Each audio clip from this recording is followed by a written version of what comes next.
اچھا سر، ہم مغربی فلسفے کو پڑھتے ہیں، اس میں ہمیں یہ نظر آتا ہے حسیت اور عقلیت کی بڑی یعنی ایک لڑائی رہی، ٹھیک ہے نا. ایک تو یہ کیا ہے، اور یہ چونکہ عقل ہی کے تناظر میں بات ہو نا، یعنی ہم لوگ میں نے یہ دیکھا خود بھی طالب علم کے طور پر کہ تھوڑا اس کو ہم فرق نہیں کر پا رہے ہوتے، تو یہ کیا ہے، اور یعنی بنیادی اس کی وجہ کیا ہے. اور وہاں پر پھر ہم یہ دیکھتے کہ 14ویں 15ویں صدی میں جب سائنس کو عروج ملنا شروع ہوا تو فلسفہ اور سائنس نے بہت جھگڑا، یہاں تک کہ ہم نے پڑھا کہ سائنسدانوں نے فلسفیوں کو بھی یعنی انبیاء کی طرح، جس طرح ان کو کہا جاتا تھا پاگل ہے نفسیاتی، تو اس طرح انہوں نے فلسفیوں کے بارے میں کہا یہ بیٹھے ہوئے تجرد کیا کہتے ہیں، تجریدات کی دنیا میں اور بڑے مسائل حل کر رہے. تو یہ کیا ایسا ہوا، تو اس کی کیا وجہ ہے. اور تیسرا یہ کہ سائنس اور فلسفے میں عقل کیا ہے، سائنس میں عقل کیا ہے، اور فلسفیانہ تصور میں، یعنی ہم ابھی سیکولر تصور کی بات کریں گے، سیکولر فلسفہ. آپ بڑا ماشاءاللہ جامع سا سوال بنا لیتے ہیں جو ملٹی ڈائمینشنل ہوتا ہے. بس میں نے کہا آپ سے جتنا جواب ہو دینے سکے. والے کے بھی وہ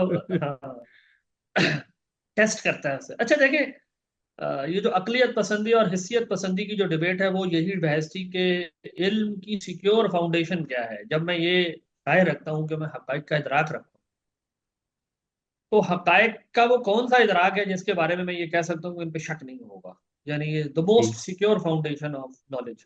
وہ جو عقلیت پسند مفکرین تھے، جن کو ریشنلسٹ کہتے تھے، ان کا کہنا تھا کہ یہ جو انیٹ آئیڈیاز ہوتے ہیں نا انسان کے، بالکل بنیادی تصورات، جن کو میں نے بعض علوم ضروریہ کہا، ان کا قبل خیال یہ ہے کہ تجربی. انسان بدیہی ضروری نہیں ہے کہ ان کے اندر وہ یہ ساری چیزیں شامل کریں جن کو میں نے علوم ضروریہ کہا.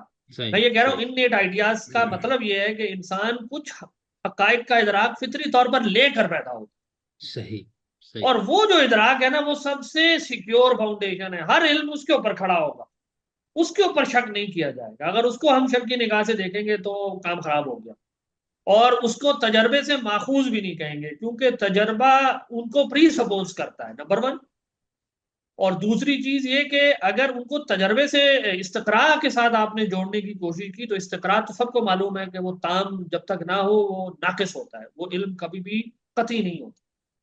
تو یہ مقدمہ تھا ریشنلسٹ حضرات کا. اس کے مقابلے میں جو امپیریسسٹ لوگ آئے وہ کہتے تھے کہ نہیں، انسان کا اصلی جو حقیقی علم ہے، جو کنٹینٹ ہوتا ہے جس میں، وہ علم ہے جو تجربے سے آتا ہے انسان کے پاس، حواس سے جو انسان علم حاصل کرتا ہے. اس کے بارے میں مجھے سرٹینٹی ہو سکتی ہے اور کسی علم کے بارے میں سرٹینٹی نہیں ہو سکتی. نہیں ہو. صحیح. تو بنیادی طور پر یہ کوئی نیا جھگڑا نہیں ہے. یعنی میں آپ کو بتاؤں، آپ امام راضی کی کتاب پڑھیں المحصل، جس میں انہوں نے اپنے سے ما قبل جتنے روایت کے لوگ گزرے ہیں ان کے افکار کا خلاصہ لکھنے کی کوشش کی. اس کا پہلا چیپٹر علمیات پر ہے. اس میں وہ یہی کہتے ہیں کہ مطلب وہ کہتے ہیں کہ اس میں 4 آ رہا ہے. اب وہ میرے ذہن میں ابھی اگر کوئی اس میں 19-20 ہو ان کی تفصیل میں تو ہو سکتا ہے کہیں فرق ہو، لیکن اگر میں اس کو صحیح سے ریکال کروں تو وہ کہتے ہیں کہ بعض لوگوں کی رائے یہ ہے کہ علم صرف حسیات کے اندر بند ہے، اس کے علاوہ کوئی علم نہیں ہے. وہ اولیات کو بھی رد کرتے ہیں. پھر وہ کہتے ہیں بعض لوگ وہ ہیں کہ جو یہ کہتے ہیں کہ علم جو ہے وہ اولیات اور حسیات دونوں کا مجموعہ ہے، دونوں سے مل کے بنتا ہے. تیسرا گروہ وہ ہے جو یہ کہتا ہے کہ ان دونوں سے نہیں ملتا، وہ کہتے ہیں کہ یہ اصل میں سوفسٹائی لوگ ہوتے ہیں. تو اس طرح یہ جو یعنی یہ جو آراء ہیں کہ علم کے بارے میں، کہ علم کہاں سے آتا ہے، علم کیا ہوتا ہے، یہ ریشنلزم اور امپیریسزم کی کوئی ایسی بحث نہیں تھی کہ مغرب میں پہلی دفعہ لڑی گئی. صحیح. یہ یونانیوں سے پیچھے سے چلی آ رہی تھی، یہ مختلف ٹرینڈ سے. آپ بس یہ کہہ سکتے ہیں کہ انہوں نے اپنے معاشرے میں جب ان کے سامنے وہ پرابلم آیا تو اپنے طریقے سے دیکھا، کچھ اپنے طریقے سے دلائل قائم کیے، کچھ اپنے طریقے سے سولوشنز قائم کرنے کی کوشش کی. جیسے کہ کانٹ نے، ایک بڑے آدمی تھے، انہوں نے کچھ سولوشن قائم کیے. صحیح اور غلط الگ بحث ہے، لیکن بحث کو پھر آگے انہوں نے اپنے طریقے سے بڑھائی. لیکن بات یہ کہ جب بحث جب وہ آگے بڑھاتے ہیں اور وہ ایک غلط اینٹ کوئی بندہ لگا جائے تو اگلا والا ایک اور غلط اینٹ کے اوپر ایک غلط اینٹ پھر لگاتا ہے اور پھر ردہ غلط چڑھ جاتا ہے، دیوار ٹیڑھی ہو جاتی ہے.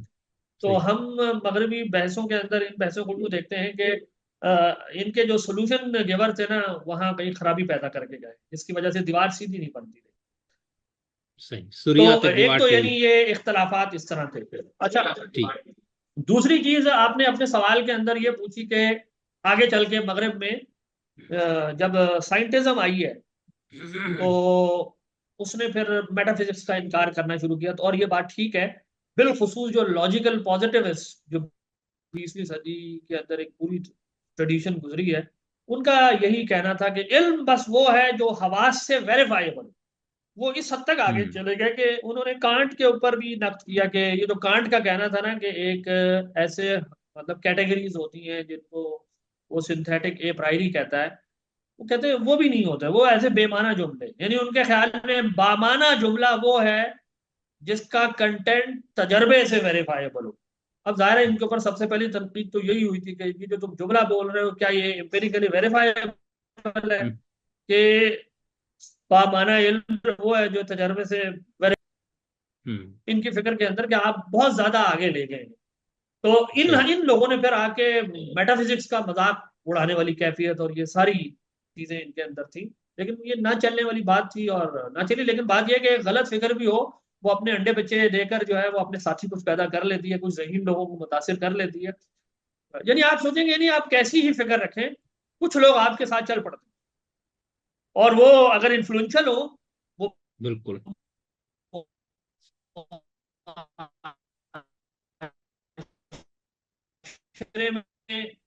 تو ظاہر ہے وہ غلط ہوتے ہوئے بھی نافذ ہو جاتی ہیں۔ تو افکار کے اندر یعنی یہ ہمیشہ امکان موجود ہوتا ہے۔ باقی رہی فلسفی آف سائنس کے اندر، لیکن فلسفی آف سائنس بذات خود ایک فلسفے کی برانچ ہے۔ تو سائنس کیسے فنکشن کر بارے میں کئی طریقے سے باتیں، سائنس جو ہے وہ صرف تجربے سے آتی ہے یا تجربے سے پہلے کوئی نظریہ ہوتا ہے، اور پھر کیا سائنس میں چیزوں کو ثابت کرنے کی کوشش کرتا ہوں یا تردید کرنے کی کوشش کرتا ہوں، یا جیسے بعد میں آ کے کون وغیرہ نے اور باتیں کہیں کہ نہیں ایک پیراڈائم ہوتی ہے۔ تو یہ کئی سارے نظریات ہیں۔ تو یہ کہنا کہ کیا فلسفی آف سائنس نے آگے میٹا فزکس کو بالکل ہی رد کیا ہے، تو یہ اتنی بڑی جنرل اسٹیٹمنٹ دینا ٹرو نہیں ہوگا۔ یعنی اس میں ٹرینڈز ہیں، کچھ لوگ ایک طرح سے بات کریں گے، کچھ دوسری کریں گے۔ لیکن وہ جو آپ نے بات کی کہ آخر میں یعنی ایک ایسا دور ہے 20ویں صدی میں جب سائنس کو اور میٹا فزکس کو سامنے یا فلسفے کو سامنے لانے کی کوشش کی کہ یہ فلسفی بیٹھ کے لم ٹٹول کرتا رہتا ہے ایسے جملوں کے بارے میں جن کا کوئی مطلب ہی نہیں ہے کہ وجود کیا ہوتا ہے، علم کیا ہوتا ہے، حقیقت کیا ہوتی ہے۔ تو کہتے ہیں یہ ایسے بے معنی جملے ہیں۔ بس بامعنی جملہ تو وہ ہے کہ جی یہ آلو ہے، یہ میں نے کھایا پیٹ بھر گیا، یہ بامعنی جملہ ہے، آلو کھانے سے پیٹ بھرتا ہے۔ صحیح۔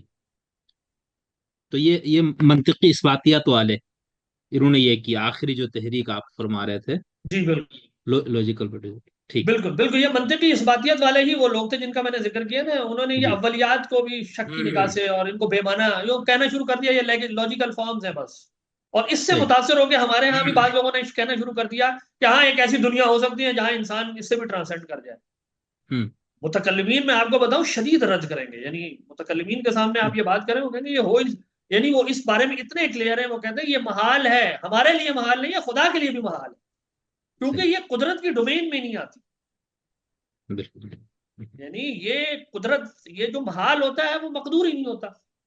جی تو اب یعنی وہ اتنے کلیئر ہیں اس بار۔ اچھا قاضی صاحب، ہم جب اپنے کلامی اور فقہی مسالک کو پڑھتے ہیں شروع سے ابھی تک، تو اس کے اندر جو سورس آف دین کی بحث ہوتی ہے، سورس آف شریعہ کی، تو علم الکلام میں ہم جب پڑھتے ہیں کہ حسن و قبو اور توحید اور یا دین کے عقائد، اس کا ایک سورس جو ہے وہ انسان کی عقل ہے۔ معتزلہ اس کو مانتے ہیں، امامیہ اس کو مانتے ہیں، زیدیہ کے ہاں بھی غالباً ایسا ہی ہے، اشاعرہ کے ہاں اس کے اندر تھوڑی سی شدت میں شاید کمی ہے، اور باقی جو محدثین کی جو روایت ہے اس کے اندر اس کو نہیں مانا جاتا، وہ کہتے نہیں عقل نہیں، صرف وہی سے یہ چیز بیان ہوگی۔ ایک تو اس تناظر میں ہم عقل کو سورس آف دین مان رہے ہوتے، دوسرا ہم فقہ میں جب جاتے ہیں تو فقہ کے اندر جیسے اہل سنت کے ہاں تو قرآن سنت قیاس اور اجماع ہے، اہل تشیع کے ہاں قرآن سنت اجماع اور عقل ہے، یعنی وہ قیاس کے شدید مخالف ہے۔ تو آپ اس کو کیسے دیکھتے ہیں، اور خود آپ بھی کیا قرآن کے ساتھ آپ تو سنت کو بیان کرتے ہیں، تو کیا آپ کے ہاں آپ کے نزدیک عقل عقائد دین میں اور فروعات دین میں اس کی وہ کتنی ہے، یعنی وہ کتنا سورس بن سکتا ہے؟ نہیں، عقل کے بارے میں یہ کیوں کہوں گا، میرے نزدیک فطرت میں دین ودیت کیا گیا ہے، عقل تو اس کو پڑھے گی، وہ جس طرح قرآن کو پڑھتی ہے وہ بھی عقل ہی پڑھتی ہے۔ یعنی میں جب اللہ کی کتاب کو پڑھتا ہوں، میری عقل معوف ہو جائے تو میں اس کو نہیں سمجھ سکتا۔ وہ ملکہ ہے جس نے سمجھنے سمجھانے کا کام کرنا ہے۔ کتاب فطرت کو بھی وہی پڑھتی ہے اور اللہ کی طرف سے نازل ہونے والی کتاب کو بھی وہی پڑھتی ہے، تو اس وجہ سے اس کا ذکر تو کرنے کی کوئی ضرورت ہی نہیں ہے. وہ نہیں ہے تو پھر کچھ بھی نہیں ہے. سورسز یا ماخذ یا منابع کا ذکر جب کیا جائے گا تو سب سے پہلے انسان کی فطرت ہے. اللہ تعالیٰ نے اپنا دین انسان کی فطرت میں ودیت کر دیا ہے جس کو وہ عقل سے پڑھ سکتا ہے. ٹھیک ہے. وہ بالاجمال تھا. پھر اللہ تعالیٰ نے نبوت کا سلسلہ جاری کر کے اس کی تفصیلات اسے بیان کر دی ہیں. پے در پے پیغمبر بھیج کے اس کی تذکیر کی ہے. آخری پیغمبر کی حیثیت محمد الرسول اللہ کو حاصل ہے. اب دین وہی ہے جس کو وہ اپنی تقریر و تصویب سے اور اپنے قول و فعل سے دین قرار دیتے. تو غالب صاحب یہ جو عقل کی جو بحث ہوئی ہمارے یہاں علم کلام اور فقہ میں اصول فقہ میں، تو وہ کیا تناظر تھا؟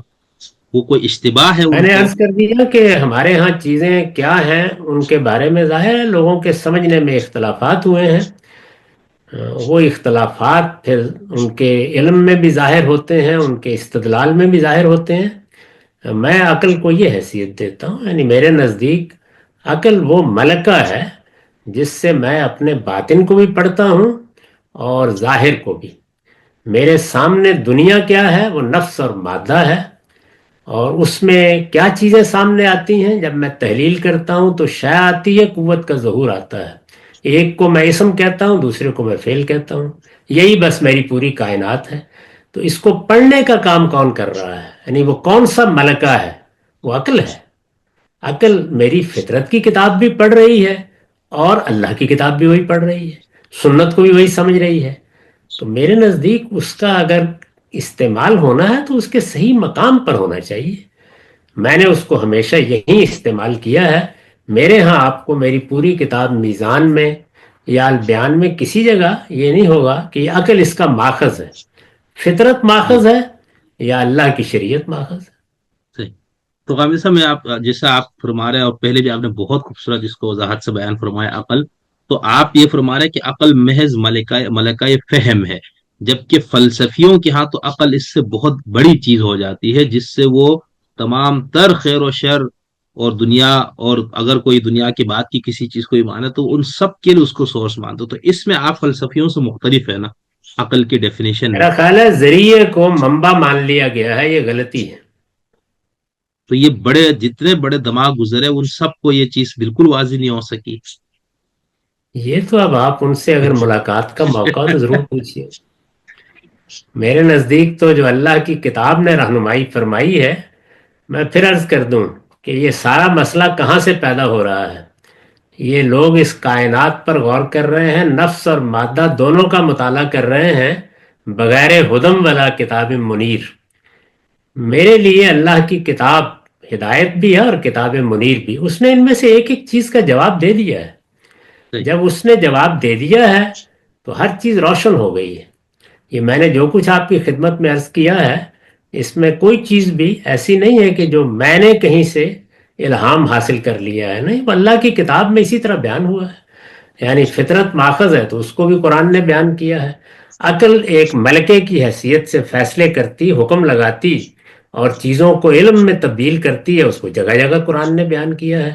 تو اگر آپ قرآن کی روشنی میں دیکھیں گے تو یہ ساری بحثیں جتنی ہیں ان سب میں اللہ کا فتویٰ آپ کے علم میں آ جائے گا. اس کی روشنی میں دیکھ لیجئے. میں کسی چیز کو اس وقت قابل التفات سمجھوں گا جب وہ واقعہ بنے گی. اندازے، تخیلات، متخیلہ کی کار فرمائی، منطقی لوازم، یہ قابل اعتنا نہیں ہے. چیز مشاہدہ بنے، چیز تجربہ بنے، اور جو میرے اندر میرے شعور کی ساخت میں 3 بنیادی چیزیں رکھی گئی ہیں وہ ان کے معیار پر پوری اترے، اس کے بعد وہ قابل اعتنا ہوتی ہے. صحیح. تو آپ یہ نہیں مانتے کہ انسان کے پاس یعنی عقل ایسی صلاحیت ہے جو بغیر کسی مواد اور مسالے کے یا خارج سے اپنے حواس سے کچھ لیے بغیر بھی کوئی نتیجہ دے سکتی ہے یا کسی سوال کا جواب دے سکتے؟ آپ اس مفہوم میں عقل کو نہیں مانتے؟ یہ ممکن ہی نہیں ہے. یعنی باب العلم حواس ہے، وہ ظاہری ہے، وہ باطنی بھی ہے. میں نفس کا مطالعہ اپنے باطنی حواس سے کرتا ہوں اور میں خارجی کائنات کا مطالعہ اپنے ظاہری حواس سے کرتا ہوں. صحیح میرے نزدیک علم کی ابتدا علم بالحواس سے ہوتی ہے. اس کے بعد وہ جو کچھ بھی ادراک کی صورت میں، فہم کی صورت میں سامنے آتا ہے، میں اسے پہلے علم بنانے کا عمل کرتا ہوں. یہ بھی عقل ہی کرتی ہے.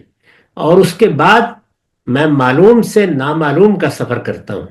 یہ استدلال کہیے، استنباط کہیے، استخراج کہیے، انفرنس کہیے، وہ اس کے بعد شروع ہو جاتا ہے. تو اس لیے صحیح. میرے نزدیک تو علم کی راہ بالکل سادہ اور سیدھی ہے. اس میں جو دوسرا راستہ بھی اختیار کیا جائے گا وہ اصل میں پھر عرض کر دوں بہت ادب کے ساتھ، وہ ٹامک ٹوئیاں مارنا ہے، اس سے زیادہ اس کی کوئی حیثیت نہیں ہے. صحیح. علم حقیقی میرے نزدیک وہی ہے جس کی ابتدا اس باب العلم سے ہوئی ہے، یعنی حواس، وہ ظاہری ہو یا باطنی. اس کے بعد آپ کے سامنے کیا آئے گا؟ نفس اور مادہ. کس صورت میں آئے گا؟ شے کی صورت میں، قوت کے ظہور کی صورت میں. بس یہاں سے علم شروع ہوتا ہے. صحیح. تو پھر ہمیں تو یوں لگ رہا ہے قائم صاحب جیسے ان سب نے رجم بالغیب کیا ہے. میں دوسری تعبیر اختیار کروں گا، بغیر ہدم والا کتاب منیر کیا ہے. صحیح صحیح صحیح. چلے وہ خیر قتل الخراسون بھی کہہ دیا جا سکتا ہے نا، وہ بالکل ایسا پھر اٹکلیں ہی ہے، مطلب وہ کوئی اس کی بیس آپ جانتے ہیں کہ میں طبعاً سخت الفاظ بولنے سے اجتناب کرتا ہوں. جی تو میں نے مطلب اگر میں ٹھیک ہے